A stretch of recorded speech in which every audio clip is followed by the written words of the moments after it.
Yeah, so over to you, Tom. Thank you. Yeah, I'm Tom Howarth. So I've got a background in kind of structural engineering with focus on sustainable design, and dip my toe into kind of the whole life carbon assessment side of things.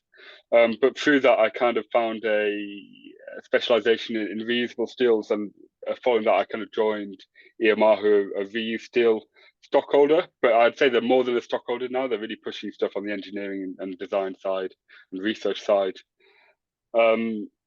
Yeah, and so what happened was is that I was working on this really big kind of steel demolition. We now like to call them deconstruction sites, and I ended up getting really heavily involved in that. And I spent about a year working on site and seeing all these big bits of steel coming down. And then through that, I've kind of specializing. I followed the steel onto the stockholder side and been looking at now how we process that and get that onto new projects and new designs. Cheers, Tom. Emily, over to you. Hi everyone, my name is Emily Walport. I'm a senior materials engineer at Arup. For those of you that aren't familiar with Arup, we're a global firm of engineers, designers, technical specialists working across all aspects of the built environment. The team I work in is our materials consulting team. We support all types of clients across all the sectors that we work in around the specification and use of materials, and a really big focus of all of the work we do is around kind of responsible and low impact use of materials. One of those themes being around material reuse, but really looking at it very holistically across kind of all the ways in which our materials consumption impacts people and the planet. So from material toxicity for people and the environment through to embodied carbon and materials reuse and broader circular economy. So yeah, excited to be here today.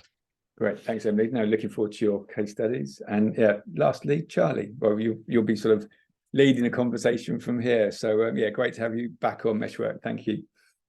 Yeah, thank you very much. So we were having a conversation recently about circular economy stuff, and I did a talk about the sort of aspects and ideas for bringing recycling as much as possible into our practice, and part of that was some work we've done on our office. And actually, in looking around the recycling sort of area, it became very clear that there is this, we call it recycling, but actually what it should be called is downcycling in most cases, in that we are taking very good high-grade materials and then either sending them off for recycling and degrading their quality. And we do that pretty well in this country with our construction waste. They do it very badly in other places, and apparently in America it's like 30% or something. I can't quite remember the figure, but it's a magnitude less than we do it here. So we are up and on that, but as I said, we're downcycling as much as anything, and we really need to think about reuse and recycle rather than downcycle. And so we try to tackle these issues on our own office. Which I think I've talked about briefly before, but I'll just give a kind of summary of the things that we try to do. We try to reuse a industrial equestrian building, had very lightweight steel frame, as you can see on the top left. It had this existing slab.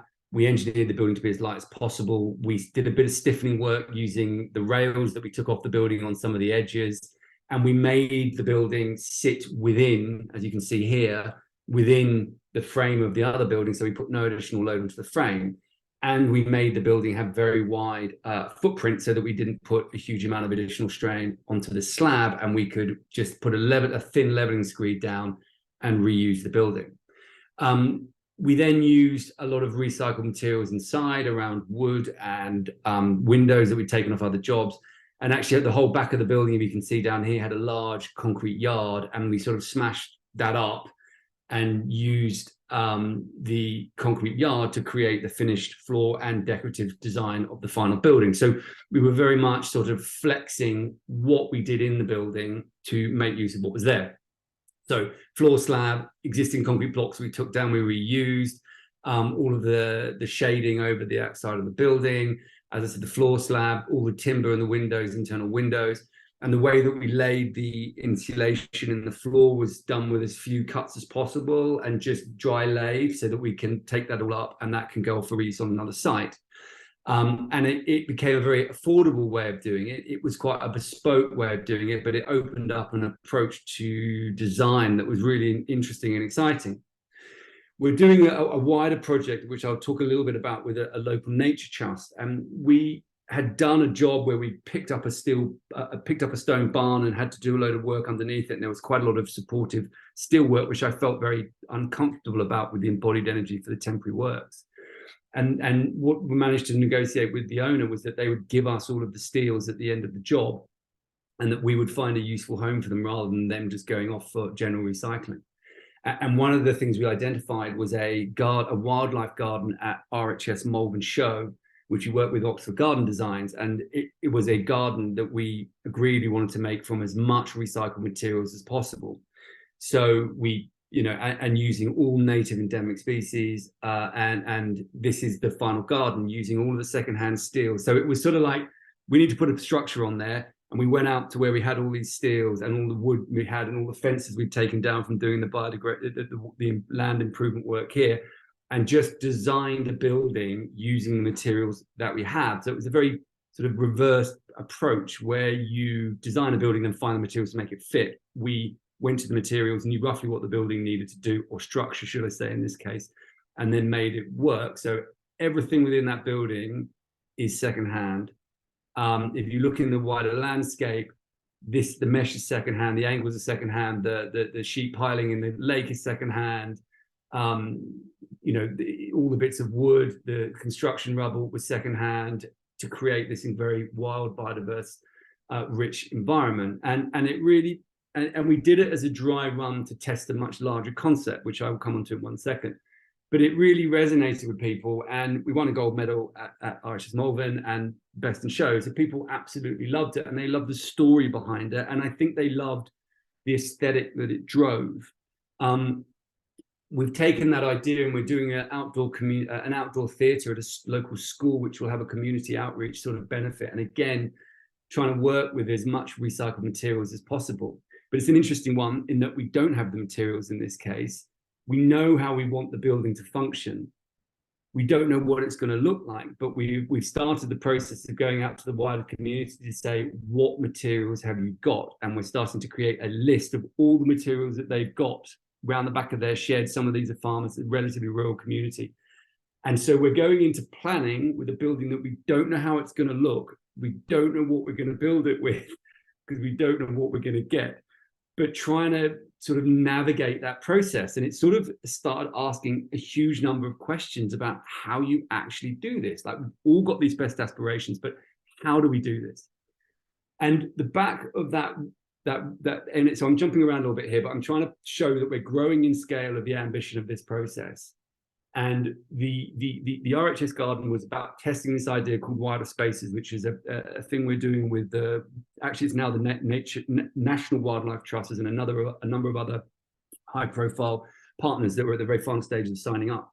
And it will be a rewilding visitor experience that is about connecting people with nature, then giving them the skill set to take the knowledge and that connection with nature to where they live to improve biodiversity, because we have a crashing biodiversity issue in this country. And that will be a series of show gardens and experiences from regenerative agriculture, rewilding, right down to a window box. So from window box to landscape. And that's what the RHS Malvern Show was about. It was about testing the idea of, would people respond to this? How does this look? Can we do it? Can we use as much recycled materials as possible? And in the back of this, there will be a show garden experience, but there will also be a visitor center experience. And we set out from the very beginning to try and make this as a circular economic way as possible. We have a business plan and we are finalizing the site location, and we have a budget. This will be about a £10 million centre is the plan. And we are in the initial stages of working with the Helen MacArthur Foundation to think about the circular economy piece. And through that, we're about to start approaching Arup's and hopefully Emily's people more formally to work out how you do this.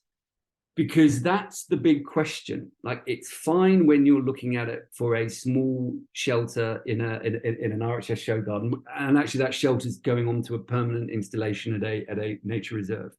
It's fine when you're looking at a small outdoor covered theatre, it's a totally different kettle of fish when you're looking at a relatively large visitor experience. And the plethora of questions that explode out of this ambition is enormous. And we've always said in the meetings with the clients and with all the partners, we don't know how to do this. We're asking a really naive question, but we need to understand, someone needs to take this to the next level. And the questions that really come up is, how do you design? How do you cope with planning, as I sort of indicated? How do you cope with sourcing, storing, testing, insurance, procurement? It is mind-blowing, because you are trying to rewire the whole way the construction process works, from literally design right through to the final insurances and warranties. And so this session is about trying to find some answers to these very naive questions. And Emily, I am confident, is going to start that conversation. Tom is going to pick it up. And I think, Emily, just to be very clear, we're not expecting you to answer all of this, because I think we all know it's the beginning of a really long journey for all of us. But I think it's something we all need to start thinking about. Take it away. Thank you very much. Right. Thank you so much, Charlie. Some of those questions. Yeah, I'll see what I can do. So yeah, thanks again for having me today. And I'm going to start this by saying, I think that this is very much a journey. It's really exciting to see how the industry has evolved on this conversation over the last 2, 3, 4, 5 years, but we absolutely don't have all the solutions yet. And I think hopefully what will come across through some of the examples that I'll present this afternoon is that collaboration is really critical, and we need to look at these kind of projects. Oh, sorry, my lights just switched off. As kind of new ways of approaching our design and projects. So I'm going to call this reclaim and reuse. I agree, Charlie. Like, terminology is really important. For a long time, sustainability was all about recycling, and the reality is recycling is one of the kind of last resorts we should seek to explore before we get to incineration for energy or landfill, because typically it still requires a huge amount of energy, huge amount of cost, and we lose a lot of value in the process. So yeah, I think really our focus now should be around reclaim and reuse. And what we often talk about now is the fact that our cities, our built environment, is really like a quarry. It's like a material bank. We have huge volumes of materials that at present are locked away in buildings. Some of them are being very well utilized, and then in many instances they're not valued, and these buildings or bits of infrastructure come to the end of their life and they're demolished, and those materials either go to landfill or, as I say, they may get recycled, and a huge amount of value is lost. So and that kind of phrase of a quarry, actually my geologist colleague Paola Blasi, she describes London as a quarry, because the number of projects we see which are being reclad or redeveloped, and the volume of stone coming off it is it's vast, and it's much greater than the kind of the stone that we could be quarrying from our earth. So really it's that recognition that how can we change from being extractive of our planet to extracting the value from the assets that we already have. So as Tom, you mentioned earlier, we don't really like to talk about demolition anymore. We like to think about dismantling or deconstruction, so that we can retain the value of components. And it's not around disposal, it's not about recycling, but it's about reuse.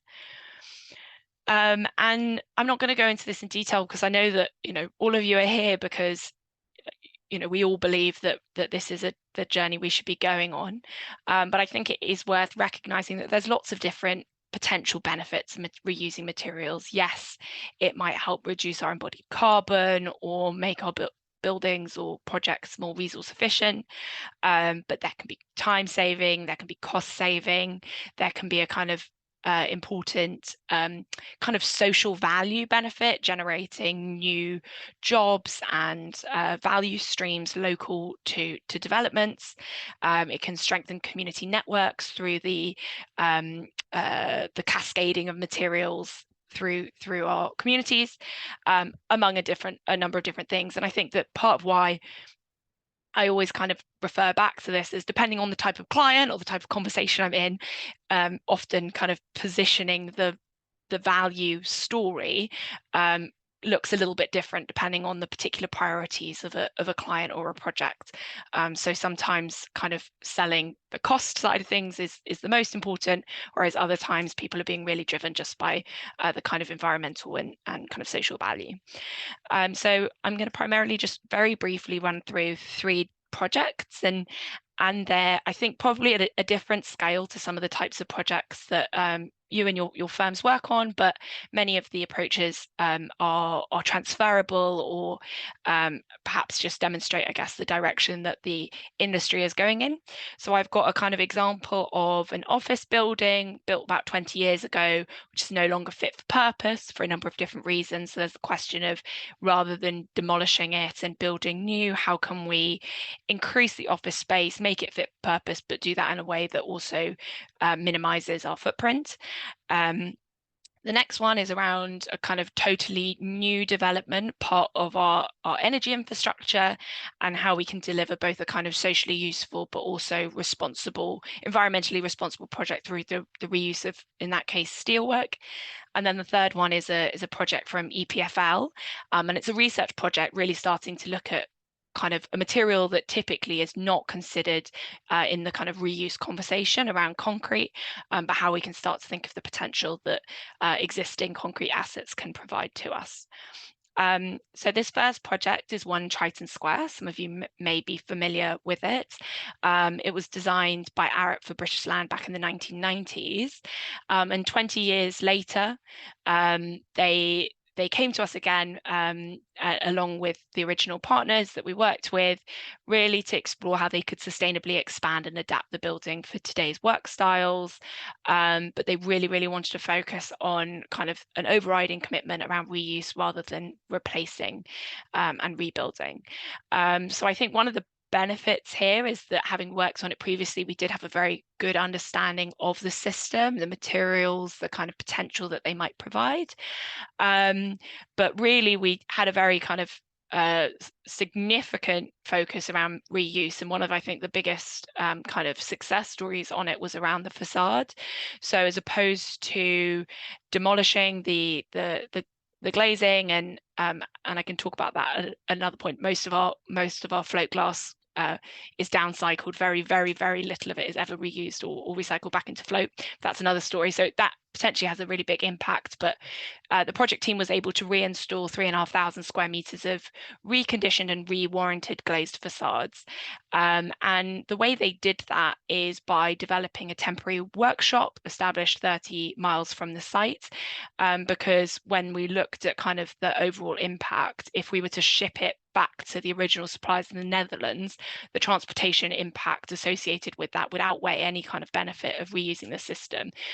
So it took a very kind of project specific approach, and the kind of UK facade contractor team was able to carry out that reconditioning work. So the units were disassembled, cleaned, inspected, and then ultimately returned. And of course, some of those components had reached the end of their life, so some of the gaskets and seals had to be replaced, but the higher embodied carbon components, like the glass and the framing, were able to be, as I say, cleaned and recertified for use for the next decades of existence on that building. So it accounted for savings of, just checking now, I think about 1,200 tons of carbon, so a significant amount of carbon, and it also generated a 66% cost saving against a like-for-like replacement. So as I say, it's kind of really valuable sometimes to see where there are these co-benefits, so that we're able to demonstrate that it's not just beneficial from an environmental perspective, but also from our clients' pockets. So that's an example of a building, and I think that, I should mention, I think there's a really big focus around kind of adaptive reuse of buildings, which is fantastic, recognizing that kind of not building at all is one of the best things we can do, and utilizing the amazing kind of structures that we already have. And I think the best, there are examples of building and material reuse that have been going on for decades, and often that's where there's been a kind of heritage conservation element to the project, and a recognition of the kind of historic value of those assets. So this is really different. So this is the energy substation at Brent Cross Town. And this new substation is kind of critical to realising the town's ambition to be net zero by 2030, providing clean power for the community, so homes, offices, leisure spaces. And it sits alongside a critical road, and this colourful wrap that runs around the outside of it is now kind of the largest permanent public art work in the UK. So we were working with a very forward-thinking client, Related Argent, and again, they were really interested to explore how they could deliver this project, not only to help develop green energy, but in of itself the development to have low impact. So one of the things that we primarily sought to do is reuse as much of the structural reclaim as much structural steel as possible. So over 40% of the structural steel that was used on this project was salvaged from unused oil pipelines, which cut the embodied carbon of the frame by over 40%, and saved around 100 tons of CO2. So as I said at the start, I think this is a really good example of kind of collaboration being really key. So we had experts from Arup, from structural engineering through to procurement, engaging very early on Cleveland Steel, who work like EMR around the kind of the reclamation and reuse of structural steel to identify what suitable steel might be available for reuse. We work with Born Group to incorporate those into the design and the specification. The architect and client encouraged that specification of reused steel, and ultimately the contractor was able to procure it. So I think it's a really great example of all of these different conversations happening at the right time to facilitate a very significant amount of material reuse. And there are other great examples of material sustainable best practices around the kind of low cement concrete that was used, and kind of digital tools and materials efficiency more generally.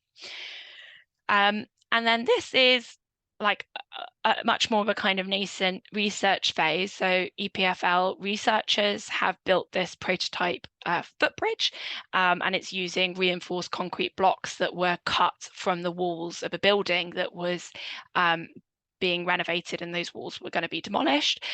So the blocks were cut into individual pieces on site and then assembled into this pre-stressed arch that you can see here.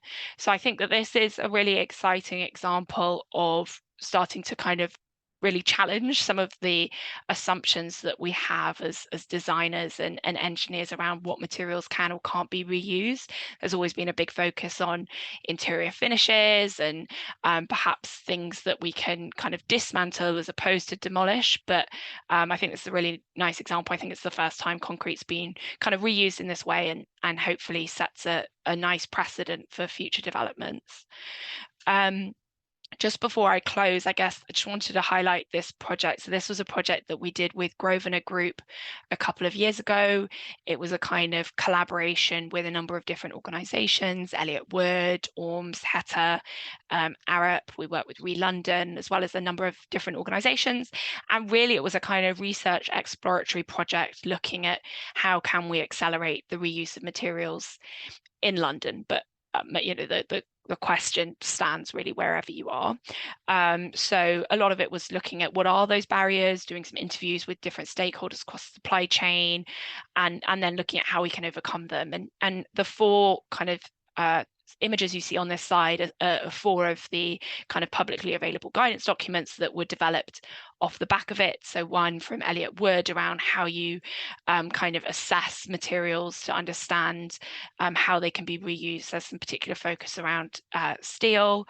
Orms had this kind of vision for how material passports and data could help enable this transition.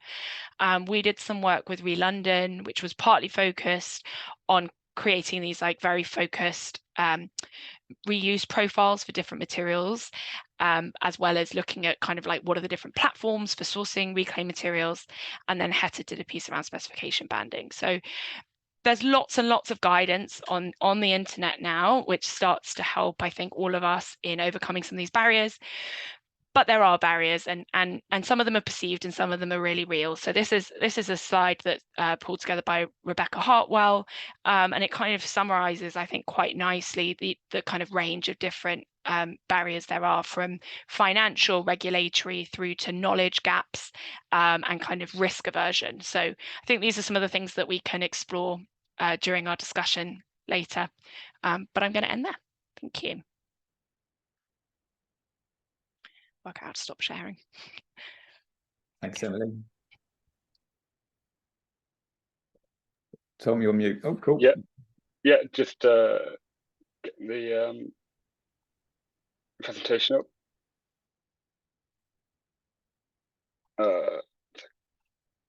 Here we go.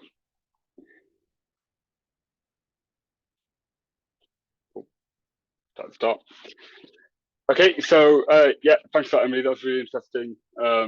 It's a lot of case studies, and one of them including steel reuse. And I thought it would be good to kind of look at how you can take a certain material and actually create a framework to reuse that material as standard practice. And a big thing that we like the idea of in terms of when we're reusing materials is that, can we just get to the point where it's kind of business as usual in terms of, from the design side, procurement side, logistics side, can we just integrate these materials as if they were new? And steel is almost a best case for that, because it's kind of so inherently reusable in terms of standard section sizes, and you can get the full length out, and you can get, they're all done to certain grades. So there's a lot of potential there, but there's been a lot of kind of challenges along the way, that some of them foreseen, some of them unforeseen. So what I'll do is I'll just take you through the background. But I mean, I think it's really important to kind of show the real massive impact that reusing materials have. I mean, we're all kind of come from a sustainable kind of background, and we all understand that kind of circularity and reuse has a massive impact, but not all materials are quantity in terms of carbon terms. We're not quite there in understanding that kind of impact that can have. But for steel, we looked at doing a bit of research, and we did an EPD for reusable steel. So I think it's the only reusable steel EPD at the moment, looking at the kind of carbon impact of the processes from taking out of the building and kind of putting it through testing and defabrication. And yeah, it's kind of just an order of magnitude less when you actually look at it. So there's real massive impact of it. If you can action this, if you can actually get these materials from deconstructions and onto new buildings, there's a real tangible impact of almost 100% less carbon. Yeah, so 97.5%. So yeah, it's almost negligible in comparison to getting new steel. So yeah, so the massive drive on the carbon side, but obviously actually getting it from a building, from a deconstruction onto a new building, onto a new design, there's a lot of processes and challenges you have to go through. So a lot of these are massive topics in themselves, and I could do a whole presentation for an hour on each one, but what I'm going to try and do is give you a pretty kind of quick overview of how we take a material from the source all the way through how we test it, certify it, and get the engineers on board to accept it, and then send it to a steel fabricator and onto a new project. So yeah, so the main thing, it always starts with sourcing, and a big part of this is how do we kind of assess an existing building and decide whether or not, first of all, the material in there is actually worth trying to get out. So there's a lot of barriers that could mean that it can't be reused. Maybe it's too old, or it's not in good condition, or it's encased in concrete. So we can make these judgments and saying, look, should we be actually trying to get this material out? So we can do desk studies and surveys on site. Yeah, feasibility assessment. So is it actually possible? And that's not just whether or not the material is really useful, but actually from a logistics standpoint, can you get a crane in there to crane it out? Can you get the trucks in and everything? Do you have the equipment you need? So it's very much a feasibility assessment. You're looking at an initial inventory of, this is what we could get out. This is the value. This is what we want. This is what we don't want. You then set up a recovery plan. You do your careful deconstruction, and then it gets delivered to our site. And yeah, so all of these processes, whilst we've been applying them, this has been happening with steel. A lot of the processes, the kind of the high level stuff is very much the same for materials. So if you're looking at any of a material, this is the kind of, a lot of the processes that we apply here could actually be quite applicable to other materials, or from a deconstruction, from a circularity standpoint. So yeah, so once they come to our site, we then we process them, and a lot of this processing is to do with testing and understanding the material properties. So we have the geometrics, so we do all the measurements and you know, assign a standard section size, but then we do chemical and physical testing, which tells us the properties, and this is really important for the engineers to actually integrate it into their design and design efficiently with them. So this will tell you the grade of the steel that the structural engineers will need. A big point is that all this testing is UCAS accredited, which feeds into the material properties declaration. So that's what we warrant, and there's a bit of a piece of who takes what kind of responsibility for insurance and risk, but what, as a stockholder, EMR warrants the materials properties declaration. So that's telling the engineer the properties of the material, and yet that is all backed up by the testing. Following that, we kind of, you share all that information to the engineers, and that, well, I'll show you a bit further down the line of how we actually do that. But we're using product passports, so that's very much like a material passport system, and we have fed in. Emily mentioned there's a norms kind of material passport group, and we have fed into that, because what we have is a really great template for material passports that could be applied to other materials. So we've kind of been looking at that and sharing that information. But yeah, these material passports get shared with the engineers. They can look at that and look at all the information that they need to do their design. They can then look at their design, so they come from a building and then allocate sections. So there's a bit of a two-way. I think Charlie actually touched on this a bit. There's two ways of looking at this in a design standpoint when you're using reused materials, and specifically steel. And the one thing is that you've got your design, you've got what you need. You know, you're designing as a normal structure, a normal building, and you say, I need this, and then you go out to stockholders and you say, okay, what can I match? What can I fill in? And you might get a proportion of your materials end up being reclaimed materials.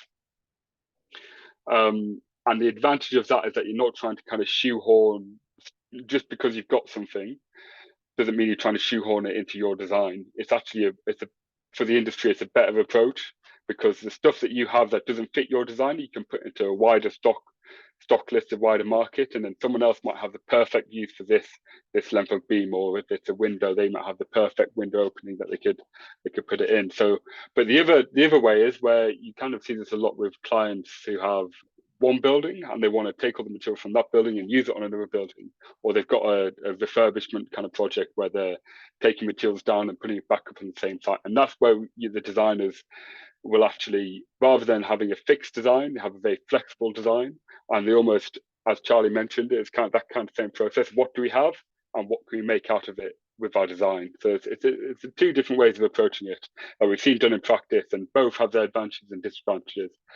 But the acceptance, what the engineer will do is, and they kind of, based on the material properties that we provide, they accept that into their design, and it's supported by the engineer's insurance. After they've kind of decided what they want in their design, we can then start the defabrication and send it on to the steel fabricator. So we do all the preparation. That will be kind of taking off any existing features and making it like a really clean, new, almost like a new steel section. It's almost indistinguishable from a new steel section when it gets to the fabricator. And what the fabricator, they'll put it through their process, and they do their CE/CA marking for their work that they do for the reusable steel. So it's the same kind of CE marking that they would do for new steel. And yet fabricator also have their own kind of insurance. But all of these processes are set up in a way, and I think for a lot of materials, it's always a massive question that you can have the engineers design with it, but if the insurers and the people aren't happy in terms of signing it off, it just is a big blocker. So what's happened with steel is that we've really thought out as who takes kind of responsibility for what area, and it came through this kind of guidance document that the SCI released. which gives a really clear indication of how you can get to that point of an insurer being very happy and all the information you require. So you can kind of use that as a template for taking a new material, and it gives you a bit of an indication of how you could take in material from no one's ever used it before. Insurers don't know what they're doing, or they're kind of being very cautious, to take it down that kind of pipeline of okay, we'll do some testing. Well, what do we actually need to know? How critical is it in terms of the consequence classes and stuff?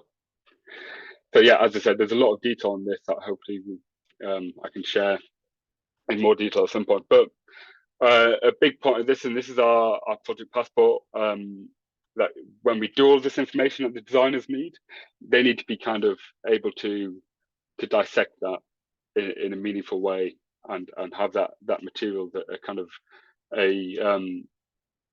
a kind of bank of all the evidence that they will need to back up their design. So we provide these in product passports, and there's a QR code there. If you scan the QR code, you can actually go on, because a lot of these are interactive, so you can click on the links. So we've got photos attached, and these can actually be stored.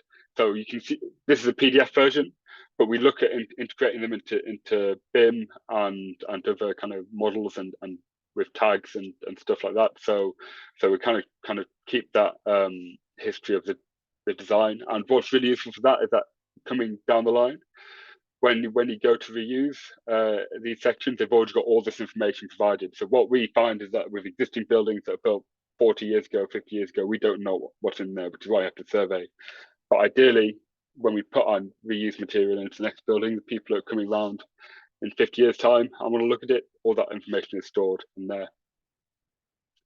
And yeah, what we're trying to get away from with this is that when you're looking at a small project, you can be bespoke, but looking at scaling this to having a massive impact in the industry and getting thousands of tons onto the industry, it's too much resource to have to look at everything in an individual. So what we look at is kind of grading it. So we look at this from an architectural and structural point. So architectural is everything visual, and that might affect stuff like services and space. And then structural is stuff that structural engineers will want to consider in their design. And a lot of these, as I said, these are proposed. We actually are developing these as we do case studies and work with architects and engineers and the fabricators as well. We kind of adapt these gradings to suit what people are actually concerned about in their design. So at the moment, we're looking at stuff like existing features, existing openings.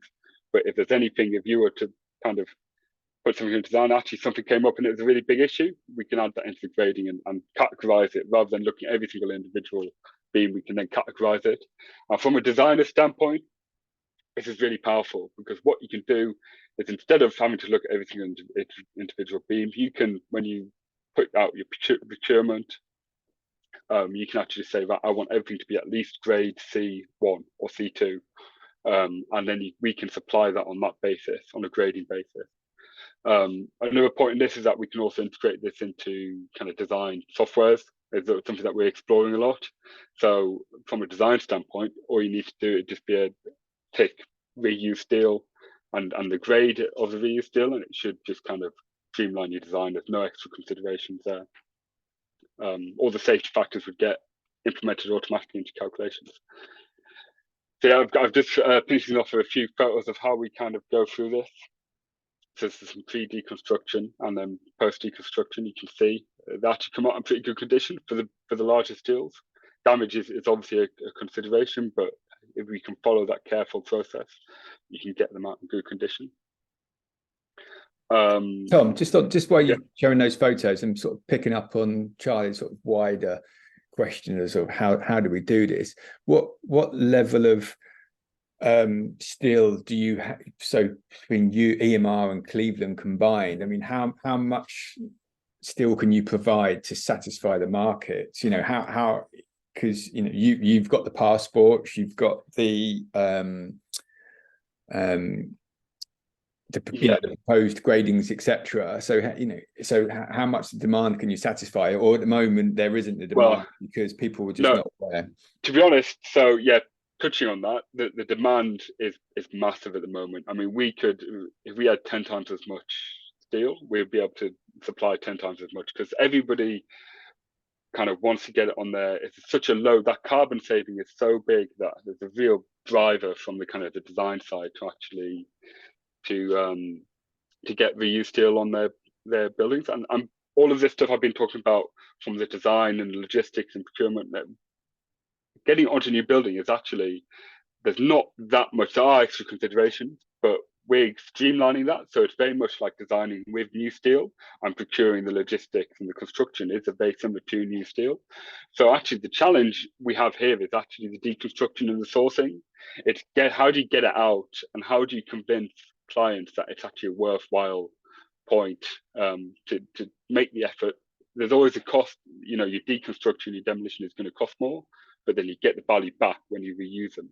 So there is that point here, and not just in monetary terms, but carbon terms, is that we want to be able to actually define the carbon savings at deconstruction as well. At the moment, there's a lot of focus on the new building, that if you would procure a reused material, then you get the carbon saving on the new building, but you don't get the carbon saving if you're the one supplying it from a deconstruction. So there's quite a lot to touch on, but I mean, really, I would say with this whole circularity piece is that when we have these discussions, we would really encourage you not just to go out and kind of go to a stockholder and ask for steel, but actually look at the projects you're working on, and are there kind of opportunities for reuse of the materials that you have in your projects. And it's not just on one project to the same project, but if you're working with 5 different clients and they have different things, you can almost be a intermediate kind of, I've got some steel coming off this site, and I've got another site here that would be perfect for, and you know, just because that client can't reuse it, I want to be able to explain to them the benefit for the whole industry of the carbon benefit of actually reclaiming that. And we do offer a financial incentive, but I think the carbon terms is something that is a real big driver as well. But yeah, so I mean, the good thing now is that what we found is that a lot of clients were very kind of skeptical on the deconstruction side, because it's very time critical and it can take longer. But we had some really successful case studies of getting this out. So now that's been really powerful, saying, look, it's been done before, we know the methodologies, we can work with you to make a plan. And that plan might not be, let's get absolutely everything, because sometimes when you try and get 100% or 90%, it just kind of is deemed not feasible and then gets thrown out as an idea. Sometimes you've got to look at actually what is the really kind of easy pickings, the stuff that we can get out as easy wins as a initial kind of feasibility, and it'll really turn people onto the idea. So that's what we're looking at now, is kind of doing smaller challenges for contractors, for clients, to say, look, get a small amount, see how it goes, and then on your next project we'll go in and we'll get the large amount of steel out. Yeah, this is what it looks like after we defab it. So the shear stud's getting taken off, and then after we shot blast it, as I said, it looks good as new, really, apart from a few existing bolt holes. Yeah, these come out really good quality generally. And yeah, there's a few challenges with the clients, and the ability to certify and classify, especially from the fabrication. They have a lot of things where the structural engineer might be happy with it, but they have to actually put it down a production line. So an existing feature that the architects could be happy with, the engineers are happy that it doesn't affect their structural design. They get to fabricators and suddenly it's blocking their automated process, and it's going to take them twice as long. So we really have to think about these things. And there's a whole piece on that we work with fabricators in terms of classifying their needs. Yeah, and in terms of quality. So with those challenges there then, Tom, because there's been a couple of questions.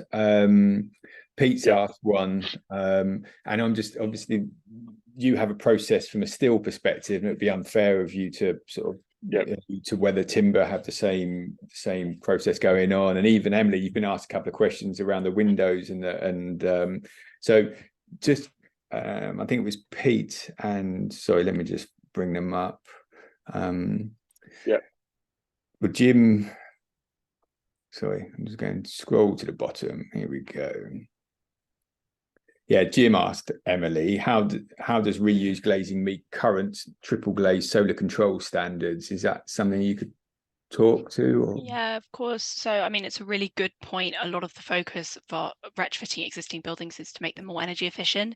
In that particular example, it was an earlier example of a double skin facade. So the glazing that I was referring to was monolithic, and the facade system could be maintained to still achieve the energy efficiency requirements of current day regulations. So in that instance, it didn't present an additional issue.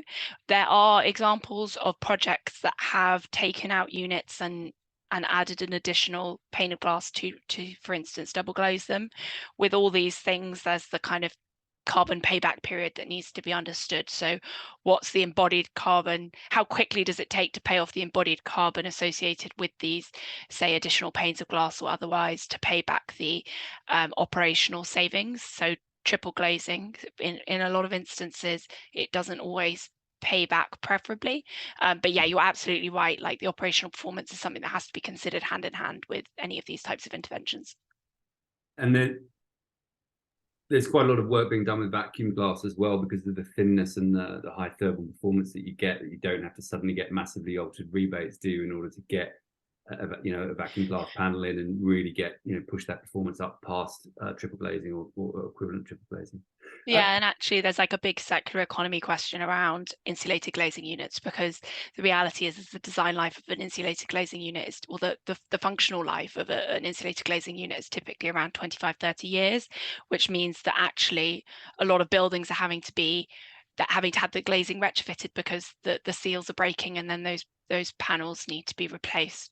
And at present, there's not, as I said, great capture or deconstruction of those units and then capture of the glazing back into the float glass supply chain. So there's loads of really fantastic innovation happening in that space at the minute to try to combat that. But it's an example of where there are kind of things that might solve a problem now but might cause a challenge in 20-30 years time when maintenance is required. Emily, I wanted to just touch back on that cut down concrete, like reinforced concrete blocks being reused as a structural element. Has that actually gone any further than do you have examples of that going any further than a research piece effectively? So I've not seen anything quite like that in terms of creating kind of footbridges and things like and yeah, so structures, but I have seen other examples of either reusing of precast elements or kind of exploring the potential to cut and reuse in different components. And the same there's other innovations around stone block work, using it in pre-stressed structures and things like that. So there are examples. I don't have any to hand that I can send you case studies right now, but I could share some following this. Yeah, there's some interesting research actually on concrete use, and there's a lot of challenges with individual materials have their own challenges, and one with concrete is that compared to steel is very easy just to cut a sample out and send it off for testing. Concrete, obviously all this rebar and everything's covered up, so it's very difficult to actually certify it. For use as a bit more of a stringent process.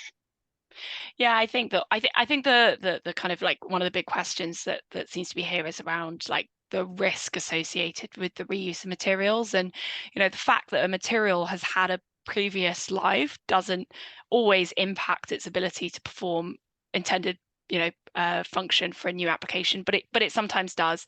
There needs to be due diligence around understanding what the material is. That likely, as you've said, Tom, in the case of steel, will involve some degree of testing.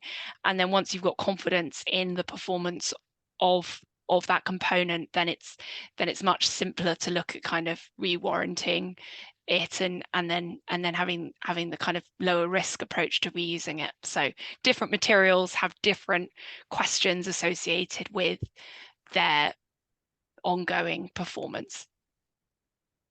I was interested, Emily, on the I think it was Brentford, I can't remember, it was one of the London suburbs, the energy substation, and how much the designers were open to flexing their concept, I suppose, or not, with the kind of choice of that structural material, the reused gas pipe, which sounds like a genius idea. And was it because it was a sort of a substructure behind a facade that they could actually be much more open to the change of that? Or are you seeing designers from your experience going, no, actually, this can add complexity, beauty, and interest to what we're doing if we're trying to fit in other bits of material?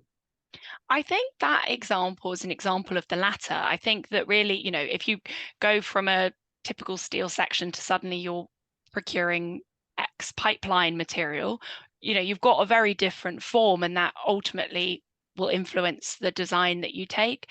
So I think from that one, because the client and the design team were totally on board with trying to do anything they could to reduce the impact right from the outset, it formed a very integral part of that design approach. So having the conversation with the reclaimed steel suppliers like Tom or Cleveland Steel, and understanding what is available then can influence what you design.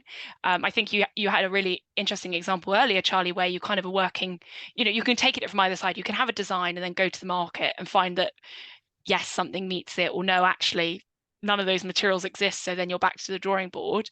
Or you can go to the market first and say, well, what's available? And then kind of use that to influence the design you take. And I think both approaches are totally valid. But certainly the earlier in the process you have that idea of reusing, makes it more open to I think change. we're not going to know for 5 or 10 years until we get some real case studies about which of those approaches actually result in a greater energy saving. And I personally have no idea, but all I know is in that visitor centre, I'm trying to identify material sources now before we've even got a site. We've got sites out there, but I'm like going, these are the materials I think we can get hold of in large enough numbers. How could we use them? And we're starting to sort of brainstorm how we could use that material to create a building and flex it, even though we don't have a site. So I think there is going to be a big shift in the way that we think about the material that we're using in the building. In a way, I suppose it is going back to how we built 50, 200, 300, let's say 200-300 years ago, when it's like, we've got a roof, let's bring it from the neighboring county and put something underneath there. And I wonder if that's exactly where we're going. And Tom, are you seeing that in some of the steel projects you're involved in, where actually what people find starts to impact what they're doing, and the spans and it definitely does. We've seen it influence the design very much. I think it's, in a way, it's a bit of a stopgap, because a lot of it depends on the scale of the market. And if you can scale the market up, suddenly you've got so much stock, so much availability, that you can actually just design as normal and supply as normal, and you're not having to pick out your designs. But when you have a very limited stock, you really have to, if you design as normal, there's a lower chance that what they have is actually going to match what you want. So you have to then be much more flexible and think a bit outside the box to kind of reverse how you do your design. But I mean, what we really want to do is actually get to a place where we've got, so much reclaimed steel coming out that when someone comes, they don't have to adjust their design at all. We should have the stock to meet a good proportion of their design, just from the stocks we've got. And I think that the thing about the kind of the bespoke design and flexibility is that when you do that kind of flexible design, you might actually lose a bit of efficiency in it. So you end up not designing quite as efficiently as you would do if you were designing with new materials. So there is a balance there. And I think that's a really important point from steel perspective, because not only is there loads of demand for reclaimed, but there's also a lot for recycled scrap. So as soon as you start to put have an inefficient design where you're reusing more steel than you really need, your ultimate, for your project it might look good, but the kind of net system, it's negative, because someone else could be more valuably using it. Useful. I think for that small bit shelter that we made for the RHS show, you could put a bus on the top of the roof. But just in its defence is that there were relatively short sections that had flanges on because they were temporary supports, so we bolted them together. So, but and it was a statement piece as much as anything. But I think demonstrating what's possible. Yeah, exactly. And that's why I said I don't think we're going to know which is the more efficient route. And for quite a long time, Tom, you talk about upscaling, and I'm interested. How quickly do you think we will see upscaling? What are the big barriers, and what kind of growth have we already seen over the last 5-10 years? I mean, for steel, it's kind of exploding at the moment. Reuse steel, and we're really pushing it. We could see it going. I mean, EMR is a global company, and they essentially are billion-dollar recycle companies. Really put a lot of backing into this, and the whole idea is that they take in all a normal deconstruction or new demolition will chop up all their steel bit sections and send them to them for recycling anyway. And can we actually intercept that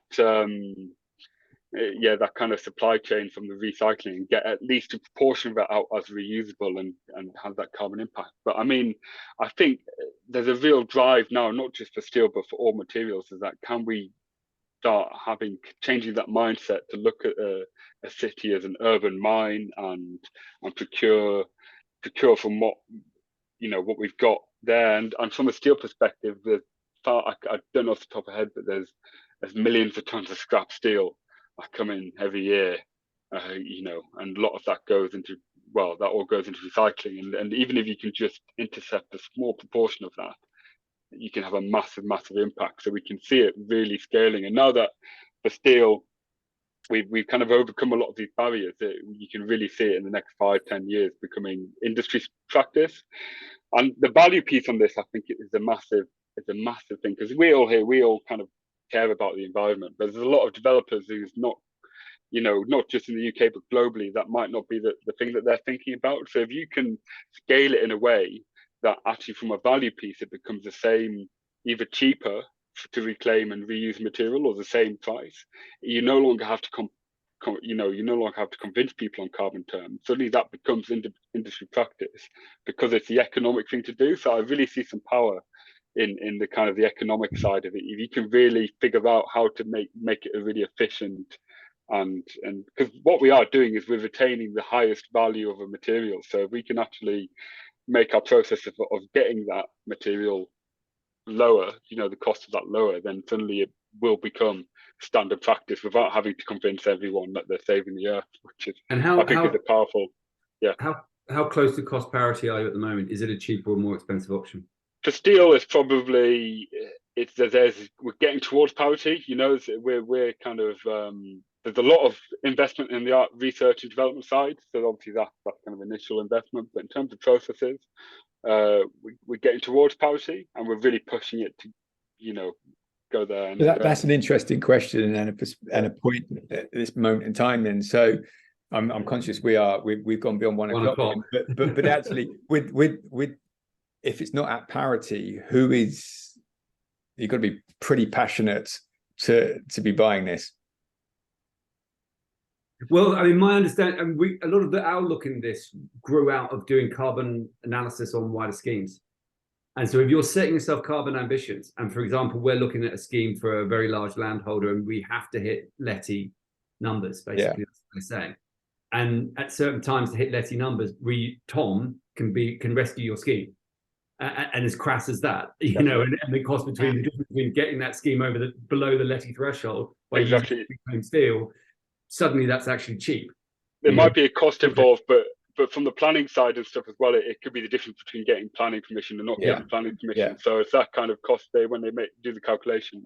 And costs are changing. The kind of cost of carbon is changing. The cost of landfilling materials is changing. So I think some of these kind of regulatory levers will hopefully help influence these changes to happen, as well as it being driven just by kind of wanting to do the right thing. Cool. Right, guys, I was going to say, Pete has asked, Pete's brought up and direct messaged me a couple of times just on the notion of risk as well. And we just haven't got enough time to cover everything. So Pete, there will be whether it's with this gang or another gang, there will be a follow-up session, because it's clearly a big topic. And in our prep calls, Charlie was just adamant, and he's explained now how you can do this small scale. How can we get to a point where we can do this much larger scale? And we've only just really sort of touched the surface there. But and Emily's turned into a nomad as well. She's sort of remodeling. So sorry, I was kicked out of a room. That was very seamless, I have to say. It was a seamless maneuver. Well done. It was. So thanks guys once again for joining the call. It's really, really interesting, really, really helpful. Thank you for everyone who's attended. There will be a recording of this. I'll upload it soon, and I'll look to arrange a follow-up, because I think it's a really, really interesting topic. So enjoy your afternoons all, and thanks for all your input. Cheers guys. Thanks. Cheers. Bye.